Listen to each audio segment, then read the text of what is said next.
জালেম যারা এদের অন্তরে আল্লাহ মোহর মেরে দেয়, এই জন্য ও মরণের আগে আর ভালো হয় না। এমনকি মরণের আগে যদিও চেষ্টা করেও যে ভালো হয়ে যাবো, আল্লাহ ওকে আর সুযোগ দেয় না। এর এই জুলুমের কারণে ওকে আল্লাহ এমন ভাবে মরণ দেয়, পৃথিবীতে ও ইতিহাস হয়ে থাকে। ওয়ালা ইয়াহসাবান্নাল্লাযীনা কাফারু আন্নামা নুমলি লাহুম খায়রুল লিআনফুসিহিম ইন্নামা নুমলি লাহুম লিয়াজদাদু ইসমা ওয়া লাহুম আযাবুম মুহিন। কোরআনে কারীমের সূরা আলে ইমরানের ভেতরে আছে, এটা 178 নম্বর আয়াত। আল্লাহ তাআলা বলেন, ওয়ালা ইয়াহসাবান্নাল্লাযীনা কাফারু আন্নামা নুমলি লাহুম খায়রুল লিআনফুসিহিম। হে নবী, যারা কাফের, এই মানুষগুলো মনে করে আমরা ক্ষমতার চেয়ারে বসে আছি, আল্লাহ মনে হয় আমাদেরকে ভালোবেসে কল্যাণের জন্য রেখে দিয়েছে। ইন্নামা নুমলি লাহুম লিয়াজদাদু ইসমা। অথচ আমি আল্লাহ ওদেরকে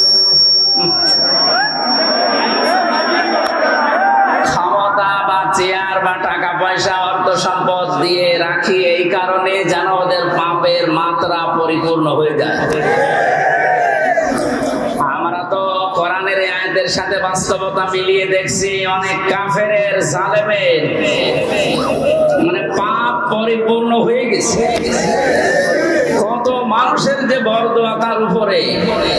বাইরে এখন আমি যাচ্ছি, এখন টের পাচ্ছি যে মানুষ কি পরিমাণে ঘৃণা করে এই মানুষটাকে।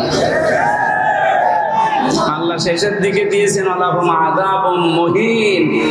এদের জন্য অপমানজনক শাস্তি আমি আল্লাহ দুনিয়া আর আখিরাতে রেডি করে রাখি। তার বাস্তব প্রমাণ এই কালামানিক।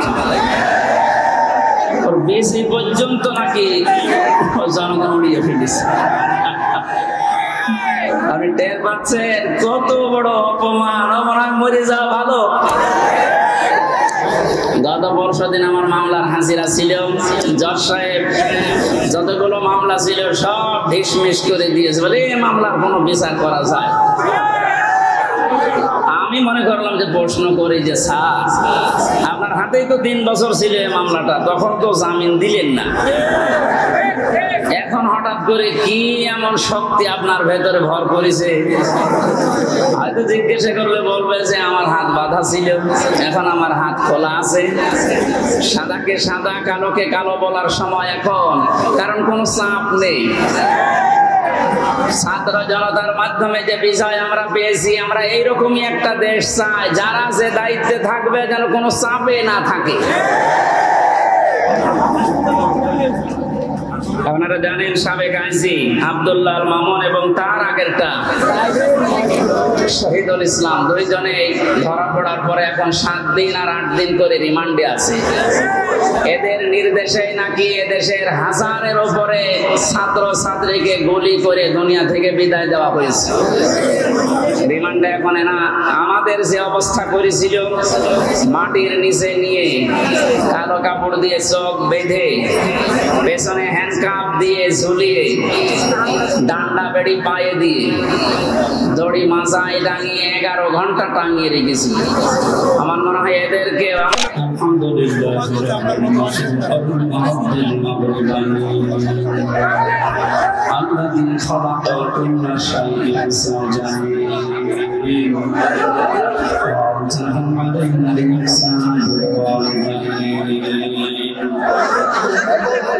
أشهد أن لا إله إلا الله وحده لا شريك له وأشهد أن محمدا عبده ورسوله سيد الكونين صلى الله عليه وعلى آله وصحبه وأتباعه أجمعين. لا إله إلا الله في التوفيق. فقد قال الله تعالى في كلامه المجيد وبرهانه التوفيق. أعوذ بالله من الشيطان الرجيم. بسم الله الرحمن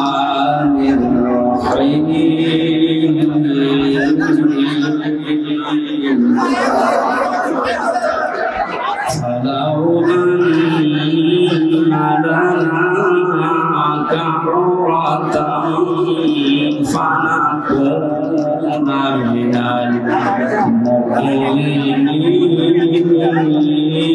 المؤمنين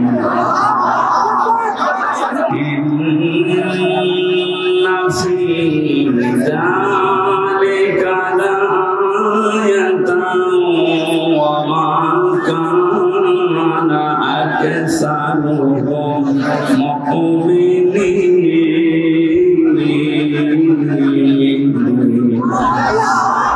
صدقت يا ربنا. عن أنس رضي الله تعالى عنه قال النبي صلى الله عليه وسلم الكيس من دان نفسه وعمل لما بعد الموت والعاجز من اتبع نفسه هواه وتمنى على الله. رواه ابن ماجه. وقال تعالى في شان رسوله إن الله وملائكته يصلون على النبي يا أيها الذين آمنوا صلوا عليه وسلموا تسليما. اللهم صل على سيدنا مولانا. এই মাইক আর ডিস্টার্ব করে কেন? এই এসে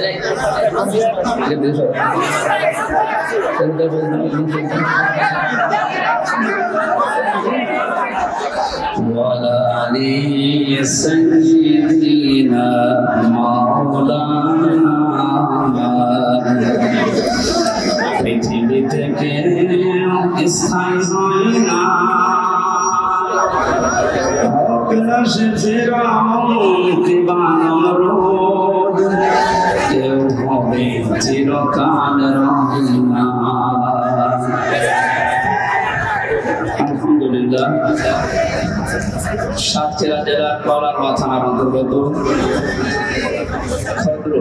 বহুমুখী মাধ্যমিক বিদ্যালয় ময়দানে যুব সমাজ এবং মহাবিশ্বের মহাবিশ্ব আমাদের মালিকে আমাদের মনিবের মুখের পবিত্র বাণী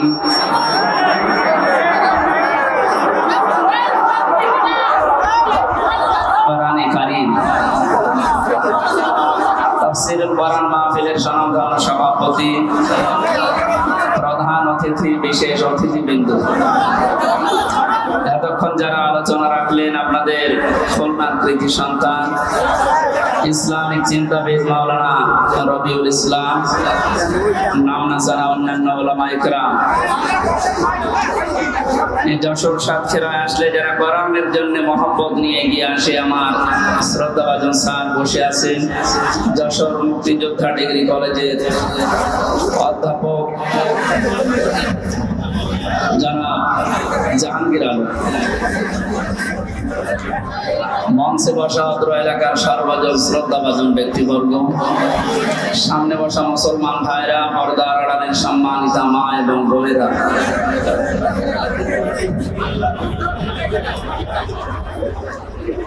বিশ্বনবী জানিয়েছেন মান দানা নাফসাহু ওয়া আমিলা লিমা বাদাল মাউত আল কাইয়িস। পৃথিবীতে ওই লোকটাই সবচাইতে বড় হতভাগ্য, সবচাইতে বড় আহম্মক, যে লোকটা মৃত্যুর পরবর্তী সময়ের জন্য কোনো প্রস্তুতি নেয় না, অথচ আন্দাজে আল্লাহর উপরে আশা করে বসে থাকে। আপনারা যে প্রস্তুতি নিয়েছিলেন, বিশেষ করে এই 64 জেলার ভেতরে সবচাইতে বেশি প্রস্তুতি আছে আগামী দিন মানে জান্নাতের জন্য বাংলাদেশের এই সাতক্ষীরার মানুষের। বহু পরীক্ষা দিয়েছেন আপনারা, এখনো পর্যন্ত পরীক্ষায় আছে, পরীক্ষার অবসান ঘটবে সামনে ইনশাআল্লাহ। নবীজি জানিয়েছেন ইত্তাকি দাওয়াতাল মাজলুম ফাইন্নাহা লাইসা বাইনাহু ওয়া বাইনাল্লাহি হিজাব। রাবু মুসলিম। তোমরা মাজলুমের বরদোয়া থেকে বেঁচে থাকো। মাজলুম এবং আল্লাহর ভেতরে কোনো পর্দা থাকে না, হিসাব থাকে না। এই দোয়া করলে মন থেকে কিছু আসলে কবুল হয়ে যায়। যতগুলো জেলা জালেমের জুলুমের দ্বারা মাজলুম হয়েছিল বাংলাদেশে 1 নম্বরের তালিকায় আছে এই সাতক্ষীরা। কি অবস্থায় আসলে দিনের বেলা আসলে অনুষ্ঠানগুলো হয়।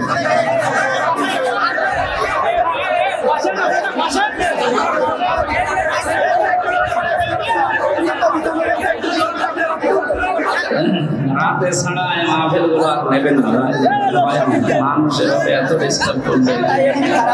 কোরআনের মাহফিলে এসে সওয়াবের উদ্দেশ্যে এবার গোনা হয়ে যাচ্ছে, যা করছে এটা গোনা হয়ে যাচ্ছে।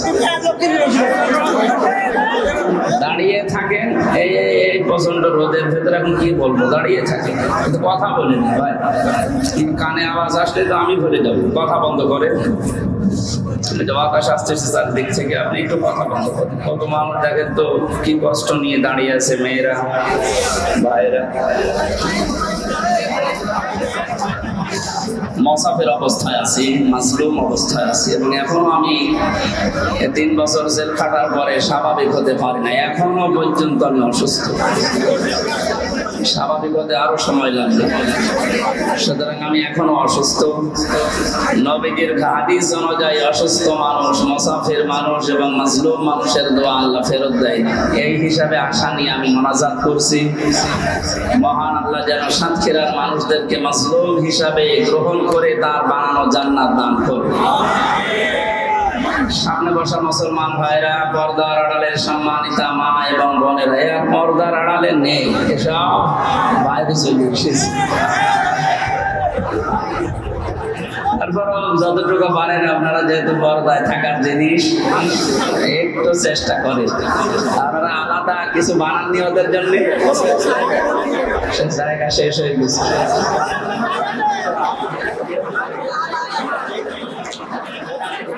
প্রশাসনের ভাইরা এখন আর বলা লাগছে না, কারণ প্রশাসন তো এখন না হলেও আমরা পারছি।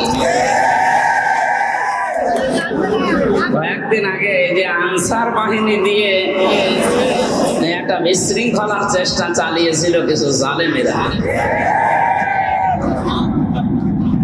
জালেম যারা, এদের অন্তরে আল্লাহ মোহর মেরে দেয়, এই জন্য ও মরণের আগে আর ভালো হয় না। এমনকি মরণের আগে যদিও চেষ্টা করেও যে ভালো হয়ে যাব, আল্লাহ ওকে আর সুযোগ দেয় না। এর এই জুলুমের কারণে ওকে আল্লাহ এমন ভাবে মরণ দেয়, পৃথিবীতে ও ইতিহাস হয়ে থাকে। ওয়ালা ইয়াহসাবান্নাল্লাযীনা কাফারু আন্নামা নুমলি লাহুম খায়রুল লিআনফুসিহিম ইন্নামা নুমলি লাহুম লিয়াজদাদু ইসমা ওয়া লাহুম আযাবুম মুহিন। কোরআনে কারীমের সূরা আলে ইমরানের ভেতরে আছে, এটা 178 নম্বর আয়াত। আল্লাহ তাআলা বলেন, ওয়ালা ইয়াহসাবান্নাল্লাযীনা কাফারু আন্নামা নুমলি লাহুম খায়রুল লিআনফুসিহিম। হে নবী, যারা কাফের, এই মানুষগুলো মনে করে আমরা ক্ষমতার চেয়ারে বসে আছি, আল্লাহ মনে হয় আমাদেরকে ভালোবেসে কল্যাণের জন্য রেখে দিয়েছে। ইন্নামা নুমলি লাহুম লিয়াজদাদু ইসমা। অথচ আমি আল্লাহ ওদেরকে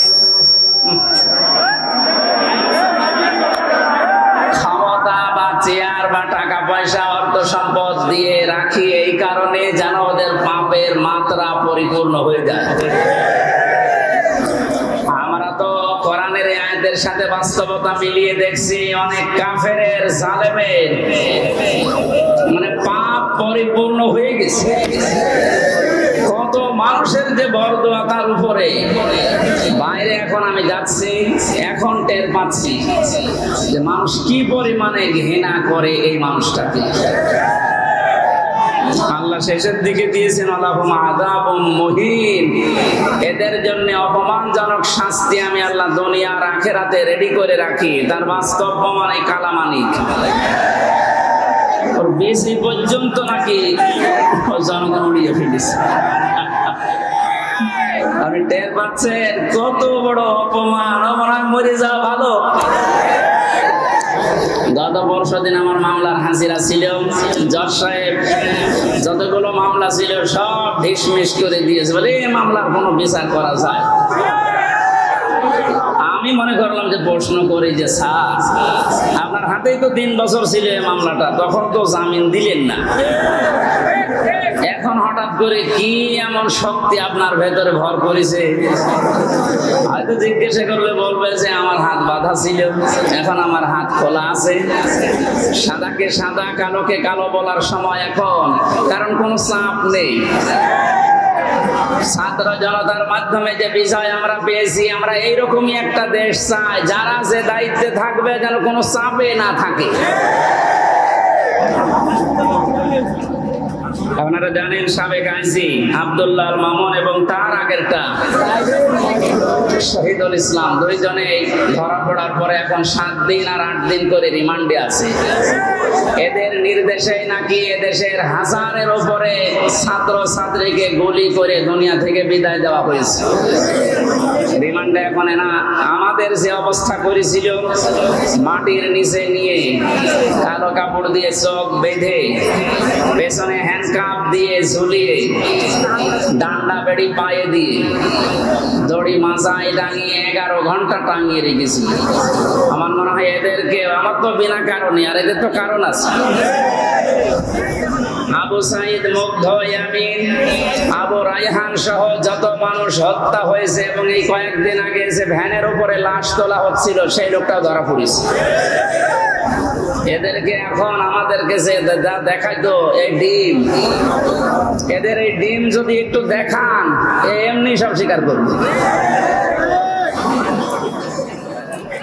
সুতরাং যে মানুষগুলো জালেম ছিলেন, যারা জালেমের সহযোগী ছিলেন, জেনে বুঝে আপনি আর মুসলমান নেই, আপনি কাফের হয়ে গেছেন। এটা তো আমি বানালাম নাকি? কেউ যদি জালেম হয় আর কেউ যদি জেনে শুনে জালেমের সহযোগী হয়, তাকে সহযোগিতা করে, সাহায্য করে, যারা এগুলো করবে তারা নবীর উম্মত থেকে বের হয়ে যাবে। নবীর উম্মতের ভেতরে যদি না থাকে ও কি?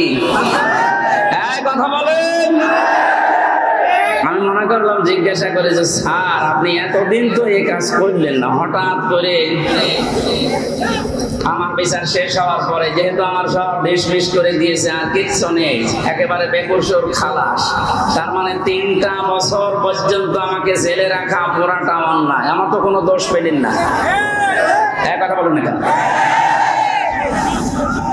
যাদেরকে বিনা কারণে এভাবে বছরের পর বছর জেলে রাখা হয়, তারা যদি নির্দোষ প্রমাণ হয় বিচারের পর, যারা এ বিচার দিয়েছিল মামলার আয়ু থেকে শুরু করে টপ টু বটম প্রত্যেককে ওইভাবে জেল খাটানো দরকার। তাহলে যদি নাই বিচার প্রতিষ্ঠা হয়।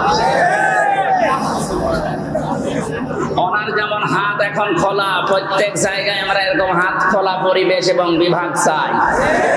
কথা বলেন। কেউ যেন এই কথা বলতে পারে না হুজুর আমার কিছু করার নেই, উপরের নির্দেশ। ছাত্র জনতায় বৈষম্য দূর করার জন্য এই জীবনটা দিয়ে গেল। আমি গত কয়েকদিন আগে শহীদ আবু সাইদের কবরের কাছে গিয়েছিলাম, ওনার বাবার সাথে দেখা করি, আমার যা সামর্থ্য ছিল আমি টাকা পয়সা দিয়ে দোয়া করে এসেছি। একজন এরকম না, হাজারের উপরে এই দেশে এরকম ছাত্র ছাত্রী জীবন দিয়ে গেল। এদেরকে অনেকে শহীদ বলতে চাচ্ছেন না, আপনার কপাল খারাপ। কোরআনে কারীম জানিয়েছে ওয়ালা তাকুলু লিমান ইউকতালু ফি সাবিলিল্লাহি আমওয়াত বাল আহইয়াউ ওয়ালাকিন লা তাশউরুন। সূরা বাকারা 154 নম্বর আয়াত, তাফসীরে ইবনে কাসিরের ভেতরে আছে। আল্লাহ পাক বলেন, মুখ দিয়ে কোনদিন এই কথা বলবি না। শুধু একজন নাই, তাকুলু বহু বচন দিয়েছেন। আল্লাহ বলেন কেউ এই কথা বলবি না যে যারা শাহাদত বরণ করে জোরে মরে গেছে। মানুষ যেহেতু মুখ দিয়ে কথা বলে, এই জন্য আল্লাহ মুখের উপরে নোটিশ দিয়েছেন, এ কথা কোনদিন এই পৃথিবীতে কেউ যেন না বলে। এ নির্দেশ কার? না হামজা বানিয়েছে? আল্লাহ নির্দেশ দিচ্ছে যারা শাহাদত বরণ করে, যারা শহীদ হয়, এদেরকে মৃত বলবেন না, বাল আহইয়া, বরং তারা জীবিত। ওয়ালাকিন লা তাশউরুন, তোমরা তো টের পাও না। যশোর সাতক্ষীরাবাসী খুব খেয়াল করেন, মুখের পরে মানুষের যেহেতু আর একটা জায়গা আছে, ধারণার জায়গা। মানুষ মনে মনে ধারণা করতে পারে যে লোকটা মনে হয় মরে গেছে। এই জন্য আল্লাহ ধারণার উপরে, মনের উপর আল্লাহ নোটিশ জারি করে দিয়েছেন, ওয়ালা তাহসাবান্নাল্লাযীনা কুতিলু ফী সাবিলিল্লাহি আমওয়াতা বাল আহইয়াউন ইনদা রাব্বিহিম ইরযাকুন। সূরা আলে ইমরানের 169 নম্বর আয়াত। এটা তাফসীরে ফি জিলালিল কোরআনের তাফসীরে আছে। ব্যাখ্যা যত আছে 8-9 পৃষ্ঠা লেখা, সব বলতে গেলে সময় কভার হবে না, এজন্য আমি সামারাইজ করছি। মুখের উপরে আল্লাহ নোটিশ দেওয়ার পরে আল্লাহ অন্তরের উপরে নোটিশ দিয়েছেন যে ধারণাও করবি না। যারা শাহাদত বরণ করে এরা মারা গেছে, ধারণাও করা যাবে না। এই নির্দেশ কার? বাল আহইয়া, বরং তারা জীবিত। শুধু জীবিত না, ইনদা রাব্বিহিম ইরযাকুন, এরা আমি আল্লাহর কাছে রিজিক পাচ্ছে। আমরা এখানে অধিকাংশ মানুষ কথা জানি, এটা হাদিস, যে দেওয়াল চাপা পড়ে মরে গেলেও শহীদের মর্যাদা পায়। এই কথা বলছেন, পানিতে ডুবে মরলে শাহাদতের মর্যাদা পায়। এই যে বন্যায় 18 জনের উপরে মারা গেল, সব শহীদ, যদি ঈমান থাকে। আগুনে পুড়ে মরে গেলে শহীদের মর্যাদা পায়। পাহাড়ের উপর থেকে গড়ে যদি কেউ পড়ে মারা যায়, শাহাদতের মর্যাদা পায়। জালেমের জুলুমের সামনে নিজের জীবনটা দিয়ে চলে গেল, শহীদ হবে না। আপনাকে কে বলেছে? আবার আরেকবার মরে দেখানো লাগবে যে দেখেন আমি শহীদ হলাম কিনা। সুতরাং এগুলো যারা করছেন আপনি থামবেন, কোনদিনই কথা বলবেন না। এই বিশাল বৈষম্য দূর করার জন্য নিজের জীবন পর্যন্ত যে লোকটা দিয়ে গেল, আপনি কি মনে করেন শহীদ আবু সাঈদের জীবনের কোনো মায়া নেই? আপনি যেমন নিজের জীবনকে ভালোবাসেন, ও ছেলেটাও তো এরকম ভালোই বাসতো। ওর বাবাকে আমি জিজ্ঞাসা করলাম, ছেলে মেয়ে কয়টা? ছেলে বলছে 6টা। এটাই আমার ছোটবেলা থেকে প্রতিবাদী ছিল। প্রতিবাদ মানে কি? অন্যায় যেখানে প্রতিবাদ সেখানে, এর আরবি হচ্ছে জিহাদ। ছেলেটা ছোটবেলা থেকে জিহাদ জিহাদ জিহাদ এইটার ভূমিকায় ছিল। আর জিহাদ করলে আল্লাহ তাদেরকে শাহাদতের মর্যাদা দেয়। মহান আল্লাহ তার জীবনটা এত বেশি ভালোবেসেছেন, সাধারণভাবে রোগে শোকে পড়ে মরণ দেয়নি, দিয়েছে একেবারে ময়দানে। মৃত্যু দেখে দেখে আল্লাহর কাছে যাচ্ছে। চারটা গোলে তার বুকের ভেতরে, যাদের নির্দেশে কাজ হয়েছিল। আহ্বান জানাচ্ছি যারা দায়িত্বে আছেন, একটা কেউ যেন ছাড়া না হয়। আরে কথা কোনদিন ধারণা আনবেন না, বলবেন তো নাই যে ওরা মরে গেছে এমনি না। এদেশটা স্বাধীন করার জন্য 71 সালে যারা জীবন দিয়েছিল তাদেরকে যদি শহীদ বলতে পারেন, পৃথিবীর সবচাইতে বড় স্বৈরাচারী ফেরাউনের পরে এই হাসিনা। এর বাস্তব প্রমাণ আয়না ঘর। আমি মাটির নিচে যতদিন ছিলাম জানি না যে দুনিয়া বলে কিছু আছে কিনা। আমারে যারা নিয়েছিল রিমান্ডের নাম করে নিয়েছে, তো অথচ নিয়েছে তো মাটির নিচে।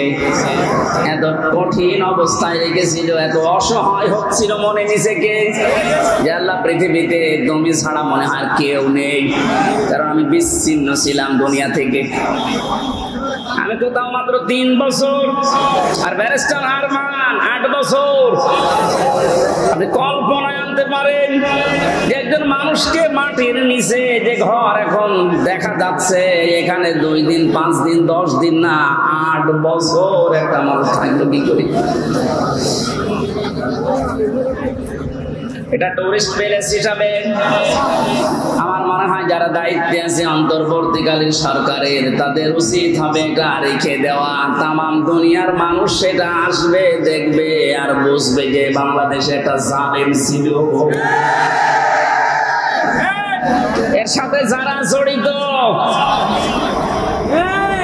প্রত্যেকের ওইভাবে করে শাস্তি দেওয়া দরকার। অনেকে বলছে না মাফ করে দেন না, মাফ করার কোনো বিষয় এখানে নেই। কিসের মাফ?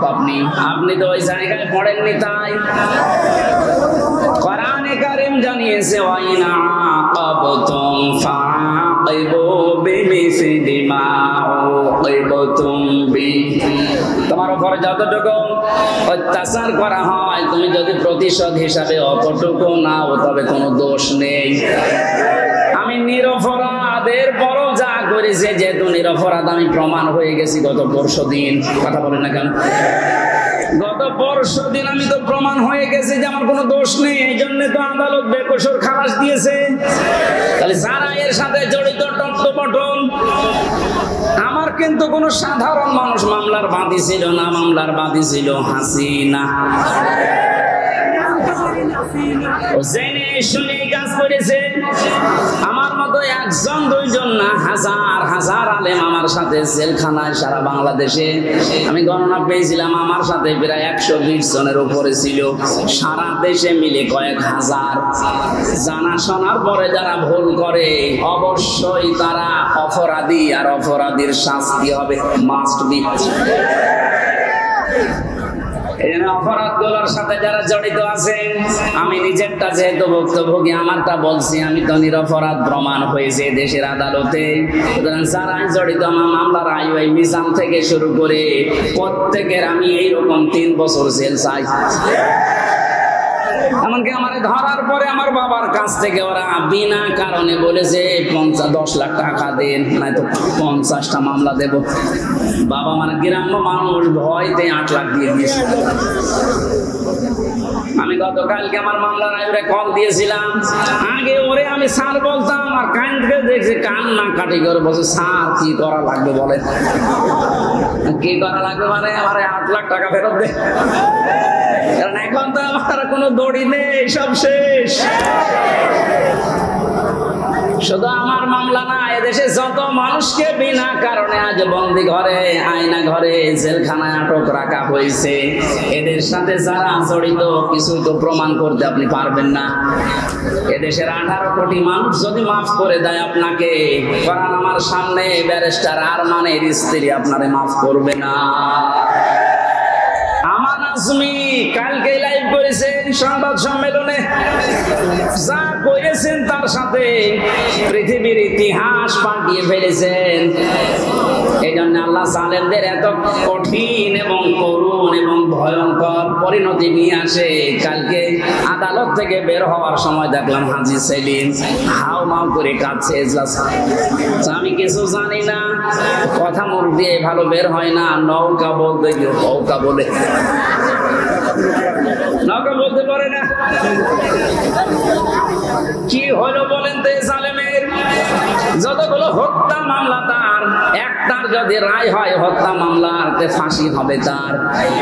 অথচ বয়স চাই, এই বয়সে যে চরিত্র এখন দেখা যাচ্ছে, আমার মনে হয় এটা মুখে আনতেও আমার ঘৃণা করে। এই যুবক মানুষে যদি একটু উল্টা পাল্টা করে তো মেনে নেওয়া যায়। 80 বছর বয়সের শরীর চলে না, আর কি করছে? ওর দৃশ্য দেখে শয়তান মাঝে মাঝে হাসে, আল্লাহ তুমি আমার শয়তান বানিয়েছো। হাজি নামে কলঙ্ক, হাজি সেলিম